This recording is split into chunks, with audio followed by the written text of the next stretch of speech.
This is CTV News with Lauren Pulley. So that's why they allow us to come and set up the screen on a boat. This is a pontoon boat, and we make a frame. Getting creative, how Victoria soccer fans are watching the World Cup and how it's helping businesses. Proudest day of my career. It's exciting. Like, it's been a very long year, tough year. A graduation ceremony like no other. The students literally jumping into their new careers with the Canadian Armed Forces. Plus, Adam finds out what happened after an unusual egg was discovered outside of Victoria Daycare. Later on the Sawatsky sign-off. Ahmed and Johnston. Alistair Johnston towards the byline. He's done well here. Johnston's ball back to the edge of the box. Oh, it's saved by Avalada. And knocked in by Kyle Laren.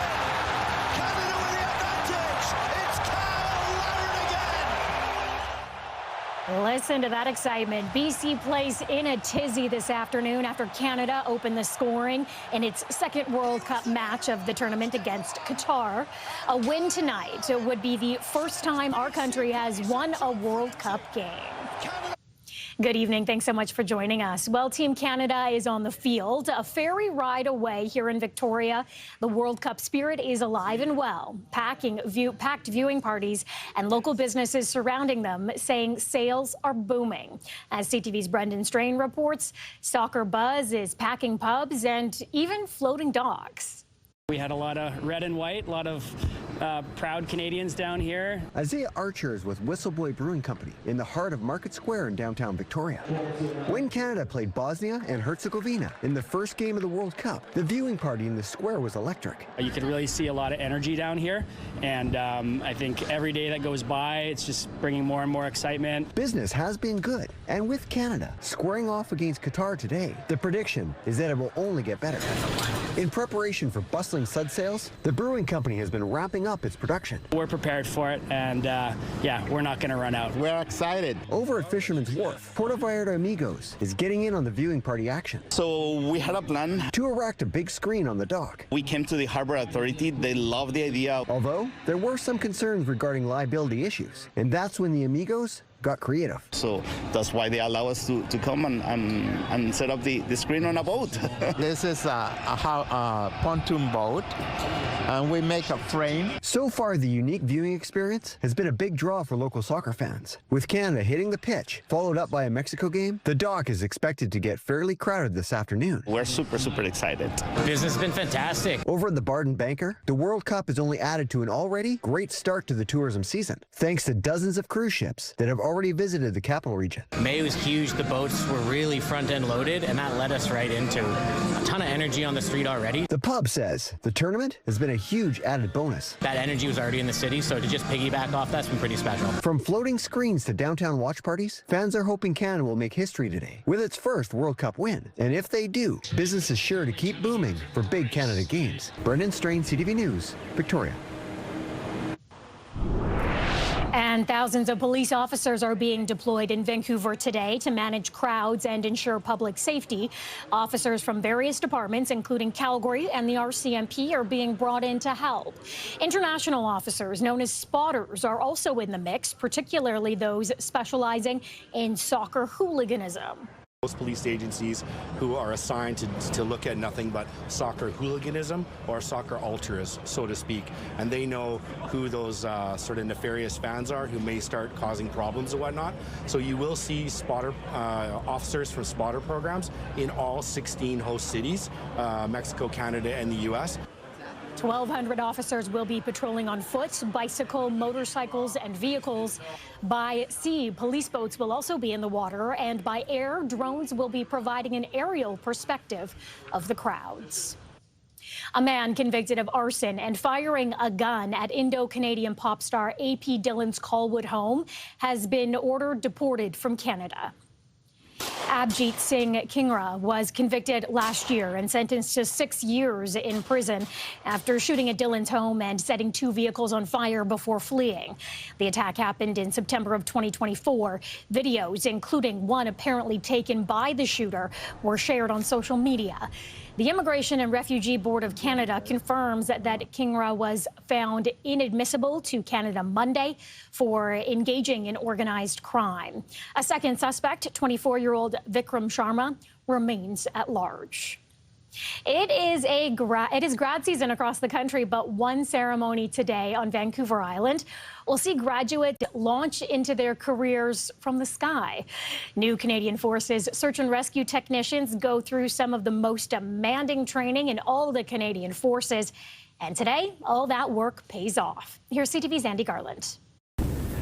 Search and rescue technicians in training with the Canadian Armed Forces performed one last parachute jump. Did you stick the landing today? I did, yes, luckily. After the 10 trainees landed their jumps, they became certified SARTECs. It's the proudest day of my career. It's exciting. Like, it's been a very long year, tough year. Corporal Wesley Riddell. At a graduation ceremony held at 19 Wing Comox with family, friends, and colleagues, each were given a SARTEC badge. These wings are similar to other aircrew wings, where pilots will have a maple leaf in the middle.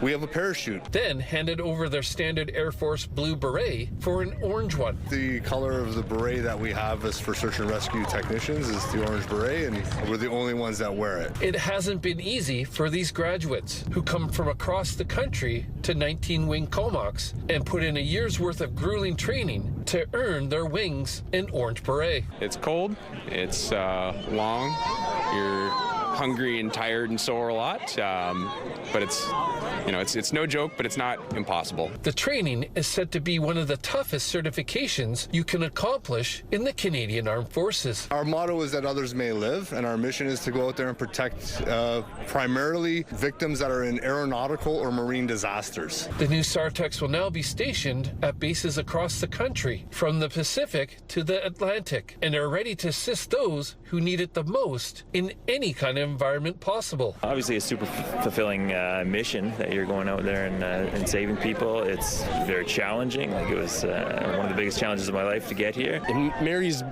all the things that I love to do with being able to have the purpose of being able to help somebody on the worst day of their life in the most impactful way. Roughly 100 Armed Forces members apply every year to become SARTECs, and only 10 to 15 make it to the final day. Andy Garland, CTV News, 19 Wing Comox. Military search and rescue aircraft crews were called to a daring nighttime rescue on the remote Haida Gwaii area earlier this week. The patient there, his friend is here. Video from the new Kingfisher fixed-wing aircraft shows crews conduct a challenging hoist rescue under the cover of darkness. A hiker had become badly injured after falling down a steep slope, sustaining serious injuries. Local aircraft on Haida Gwaii were unable to respond, so the 19-wing Comox-based aircraft was called in to help. Around 3 in the morning, 2 techs were lowered from the helicopter to stabilize the patient, who was brought to the Sandspit Airport and then transferred to hospital. 2 post-secondary schools, including one in Langford, are joining forces to offer courses on each other's campuses. The British Columbia Institute of Technology, known as BCIT, will begin offering courses at Royal Roads University on the John Horgan campus in Langford this fall. As part of that partnership, Royal Roads will deliver courses at BCIT's Burnaby campus. The partnership will give students a chance to build on existing credentials and reskill or upskill through their careers in an evolving labor market. We don't want to roll into town and duplicate what others are doing. We want to add value and do distinct partnering opportunities. And so that's really what has led to the announcement today, is really about leveraging all that BCIT can offer, but increasingly work in partnership with other institutions to also do new and distinct things. The first programs offered this fall in Langford include interior design fundamentals, user interface, and user experience design.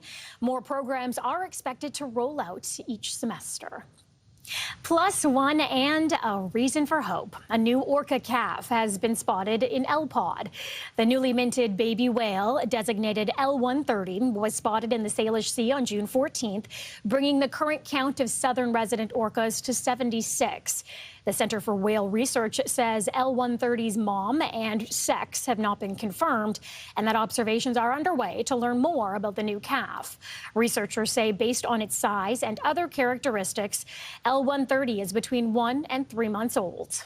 Very exciting because it's L-Pod, and we're always happy with a calf in the southern resident killer whale community, but L-Pod is the pod that has sustained the biggest fluctuations and the biggest decline between JK and L-Pod over the last 2 decades. And so this is very exciting, very welcoming news for the conservation of this population. But as we always say, there is a 50% infant mortality rate. So we have to be happy but prepared that the young one may not make it, but right now, things are looking good. This is the second calf born to L-Pod in the past 4 months.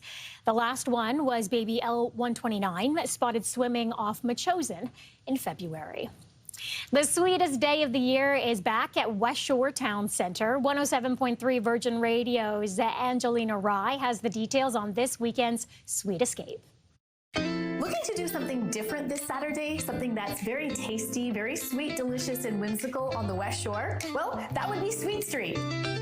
One day only at West Shore Town Center, the Cineplex parking lot will be transformed into a summer candy land. More than 40 delicious, unique vendors serving up tasty cakes, pies, brownies, ice cream, candy, and there's free family-friendly activities like lawn games and a tattoo bar. It's this Saturday from 11 to 3, and Father's Day is on Sunday. So make sure you pick up a cupcake or two for the big guy. I'm sure Pops will enjoy it. Yeah, and the weather for the weekend looks spectacular. It's 22 in Victoria right now. We hit a high of 23 earlier this afternoon. Should be even warmer through the weekend with lots of sunshine. Full forecast after the break.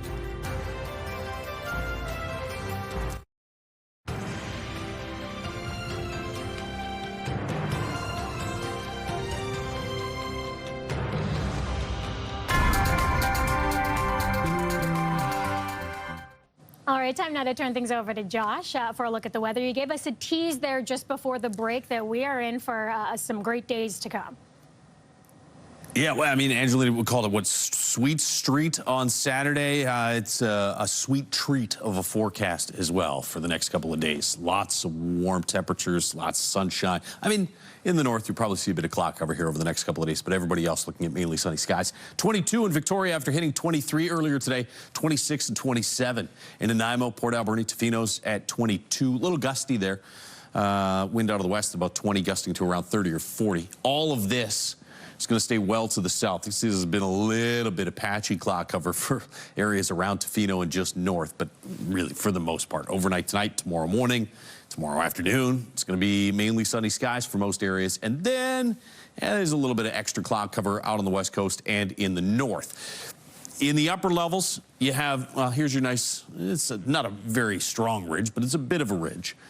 Here's your upper level low. That's going to try and sweep in, but then get deflected off to the northeast really quickly, and there is the heat that bubbles in for the early to middle part of next week. And so there's a lot of spots on the island that'll be close to 30 for daytime highs by the time we get to Monday to Wednesday of next week. Could even be into the 30s for some inland areas. Not as hot in the north, though. 17 and gusty tomorrow, and then 22 and 23 for Saturday, Sunday. Again, Sunday, summer solstice. Look at that start to summer. 30, 31, and 31 for Sunday, Monday, Tuesday. And, I mean, tomorrow and Saturday aren't far behind with highs of 28 degrees. Out of the west coast, a little windy tomorrow. Gusts to about 50 kilometers per hour, high of 21. Still in that 20, 21 degree range Saturday, Sunday, and then about 10 degrees above average Monday, Tuesday of next week with highs of 25 degrees. Average daytime highs 16. In Comox, 23, sunny, gusts to around 40 or 50 kilometers per hour tomorrow, and mainly sunny skies through the weekend and into Monday, Tuesday. Mid-20s Saturday, close to 30 Sunday, 30 or 31 for daytime highs Monday, Tuesday of next week. Same thing in Nanaimo, sunshine. Gusts to around 40 kilometers per hour, high of 27 tomorrow, 25 on Saturday, 28 for Father's Day and the summer solstice, and then 30 to 32-ish for Monday, Tuesday here in Victoria. 17 degrees near the coast, or the wind blows onshore, but most of Victoria is going to see temperatures in the low to mid 20s tomorrow, so pretty similar, maybe a degree warmer than what we had today. 22 or 23 with some sunshine Saturday, 24 Sunday, and upper 20s, close to 30 Monday, Tuesday. You see the average daytime high is 19, so about 10 degrees hotter than average into Monday, Tuesday. I mean, that heat that we had last weekend and into early this week, it looks like that's kind of coming back. Maybe not quite as extreme for the early to middle part of next week. What a welcome into summer. Thanks, Josh.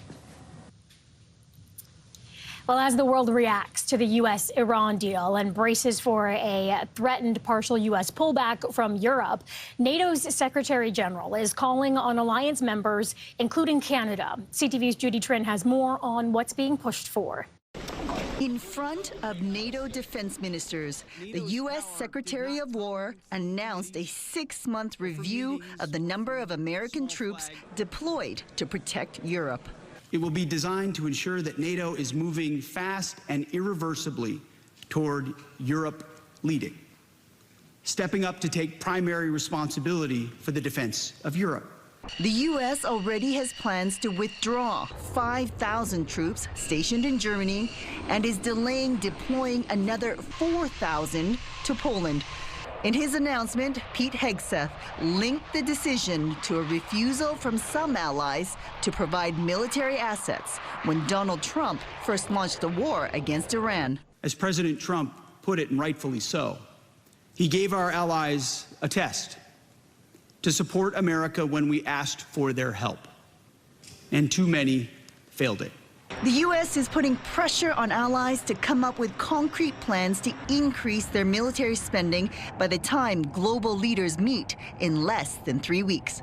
We're well on track for our 3.5% target, putting together the plans necessary to meet that target and, of course, the 5% target by 2035. The Pentagon has spent at least $30 billion attacking Iran in a war that the U.S. launched without consultation from NATO. The Prime Minister initially supported Trump's actions, then walked it back. But on CNN, Mark Carney appeared to have changed his position again. He's seen Trump's peace plan and now says the war was worth it because Iran won't have a nuclear weapon. Reintegration of Iran. This is a regime that needs to learn to be civilized, needs to behave. That's why you have performance measures. Lots needs to happen. We all have to support it. But moving to this position where that's been taken off the table, yes, that's worth it. The U.S.-Iran peace deal is expected to be signed in Switzerland on Friday. As for Canada, Foreign Affairs Minister Anita Anand is expected to travel to Pakistan in the next few weeks to discuss what Canada can contribute to maintaining security in the region. Judy Trin, CTV News, Ottawa. Coming up, an out-of-the-ordinary egg.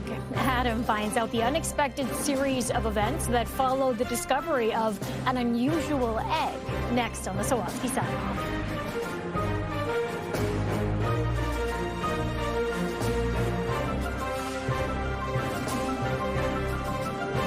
When you see it happen, send it to CTV News.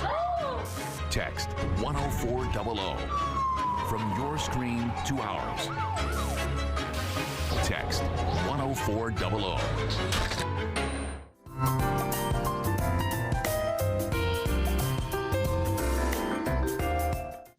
Finally tonight, Adam finds out what happened after the discovery of an unusual egg inspired a series of kind people on the Sawatsky sign-off. It was just down this path right here. We're one of Julie Sitnin's daycare kids, found inside this little house, alongside a pair of dolls, a single unhatched egg. So one of my kids is actually anaphylactic to eggs, so I freaked out a little bit. While it felt unusually heavy for a chicken egg, it was not unusual for Coral Clay to offer help. Created a little nest for it. Coral also grabbed a heater to keep it warm, added a stuffy to keep it company, and called a few animal rescue organizations that might keep it safe. but they couldn't help. We were left with just leaving nature to do its thing, which made us all very sad. Until Julia texted her friend, who works at this cafe on a farm, and Isaiah Cardelicia agreed to care for the egg overnight before taking it to work the next day. Pretty bizarre, but I knew Tara would be interested in it. Tara McMullen, who's Isaiah's boss, who suspected the egg had been abandoned because something was wrong with it. Told everybody, don't hold your breath for this.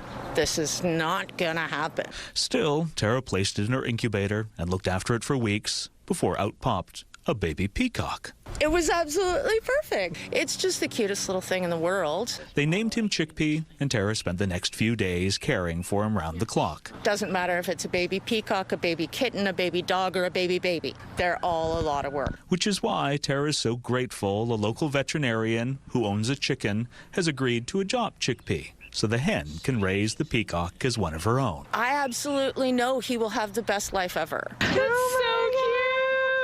While they say it takes a village to raise a child well, when it comes to an abandoned peacock egg, it takes a collective of kind people to raise a chickpea well. It doesn't matter what it is. Be kind. Spread the love. Everybody wins. Adam Sawatsky, CTV News, North Saanich. And that is CTV Vancouver Island for tonight. Thank you so much for joining us, and go Canada go. Good night.